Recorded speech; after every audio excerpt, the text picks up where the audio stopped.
These are the stories topping the news. Prime Minister Harris addresses nation on crime. Jamaica's opposition leader faces more criticism. And North Korea test fires short-range ballistic missiles into the sea.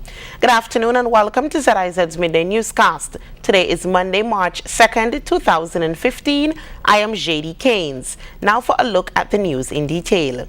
The country's Prime Minister, the Honorable Dr. Timothy Harris, delivered an address to the nation earlier today, Monday, on ZIZ Radio, when he offered condolences following a murder on Sunday night in which a St. Paul's youngster was killed.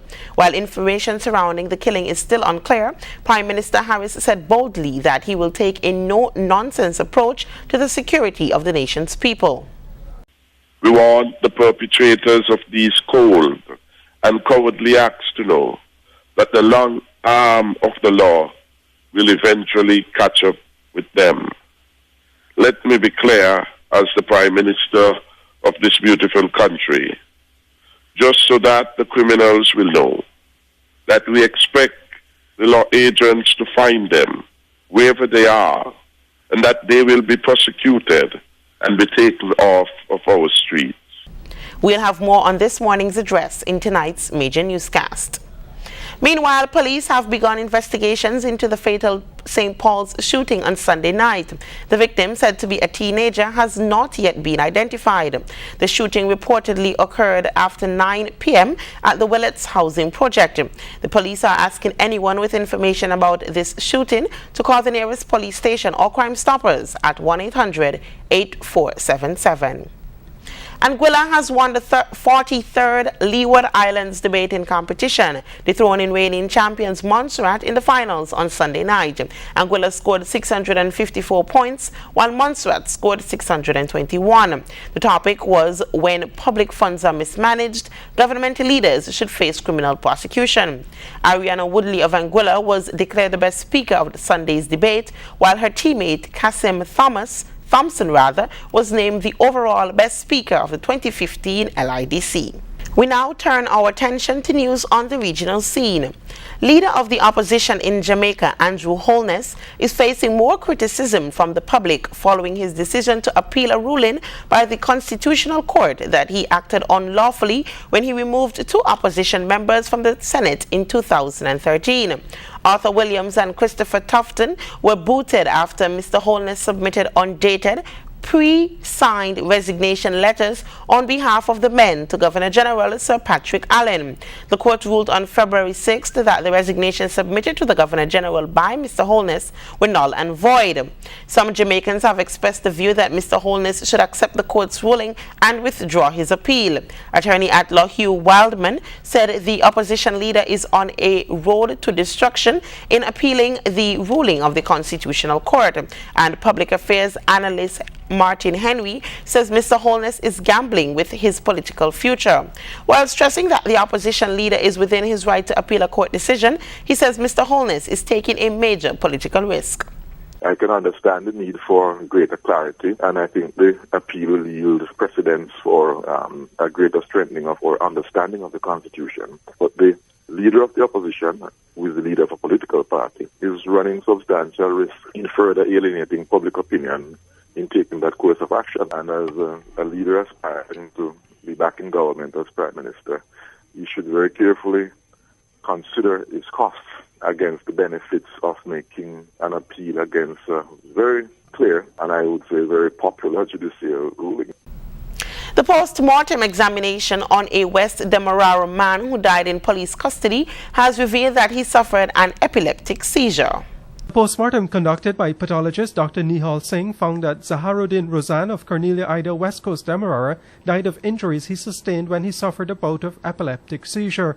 Mr. Rozan was locked up at the Purica police station on Tuesday on a report he had damaged someone's property. Wednesday morning, police said they found him lying motionless in the cell. The police divisional commander, Marlon Chapman, spoke with Capital News. Our initial information is that while he was taken into custody and he was behaving in a funny way, meaning hitting himself along the walls of the lockups. And, well, the matter, it was drawn to the attention of the police by the prisoners.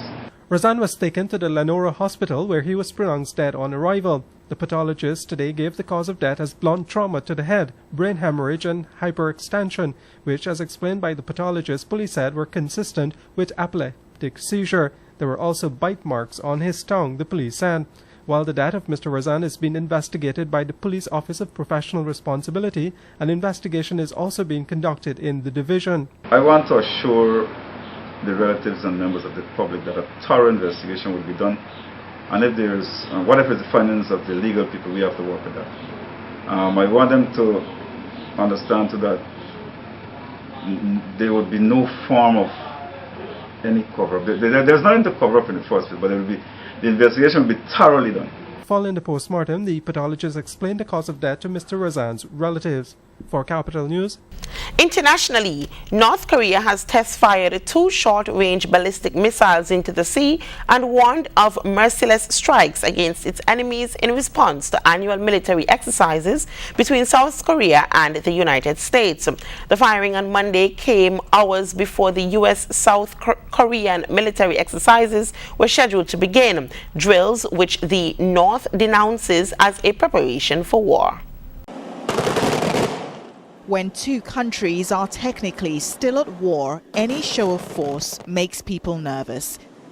Every year, South Korea's military shows off its firepower in drills like these. And every year, North Korea responds.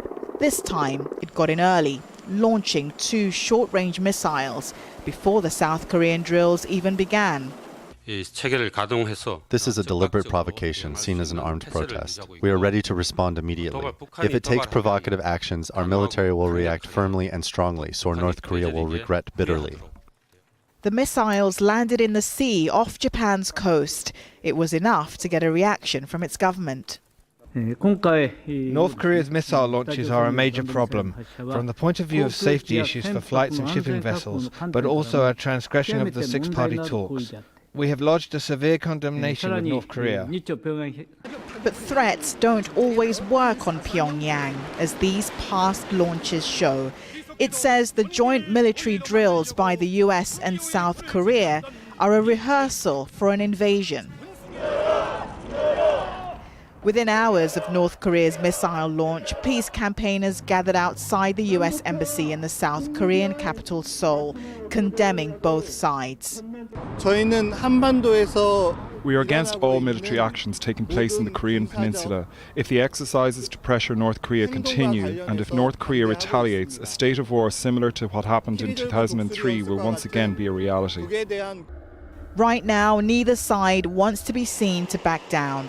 And although the war of words is likely to be just posturing, peace is unpredictable here. Emiko Molu, Al Jazeera. Still with international news, Prince William has begun a China visit with a tour of Beijing. Julie Nosey reports.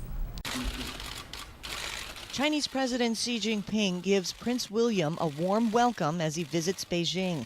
William is the first member of the British royal family to visit mainland China in almost 30 years. He conveyed an official invitation to Xi from the Queen for a state visit to Britain. The prince also visited a courtyard museum in Beijing's traditional alleyway area, where he met with representatives from various charities. And later, he had a brief tour of the Forbidden City. The Duke's not being accompanied by his wife, Kate, who is due to give birth to the couple's second child in April. William will also visit Shanghai and then an elephant sanctuary in southwestern China. Just the pool, please. Just the pool. In today's weather, skies will be partly cloudy with a high chance of brief showers. Tonight will be partly cloudy with a high chance of brief showers as well. Winds will blow from the east-northeast at 16 to 23 miles per hour, gusting to near 32 miles per hour, mainly over open waters and elevated places. The forecast anticipates rough seas with heights near 2.7 meters or 9 feet. Warnings are in effect for hazardous seas. Small craft operators should not venture far from port, and sea bathing is not recommended on the eastern and northern sides of the islands. Caution should be exercised elsewhere. The weather presentation brings us to the end of ZIZ's Midday Newscast for today, Monday. Join us this evening when we'll have the details to these stories and more in our major newscast. I have been your presenter, JD Keynes. Have a great afternoon.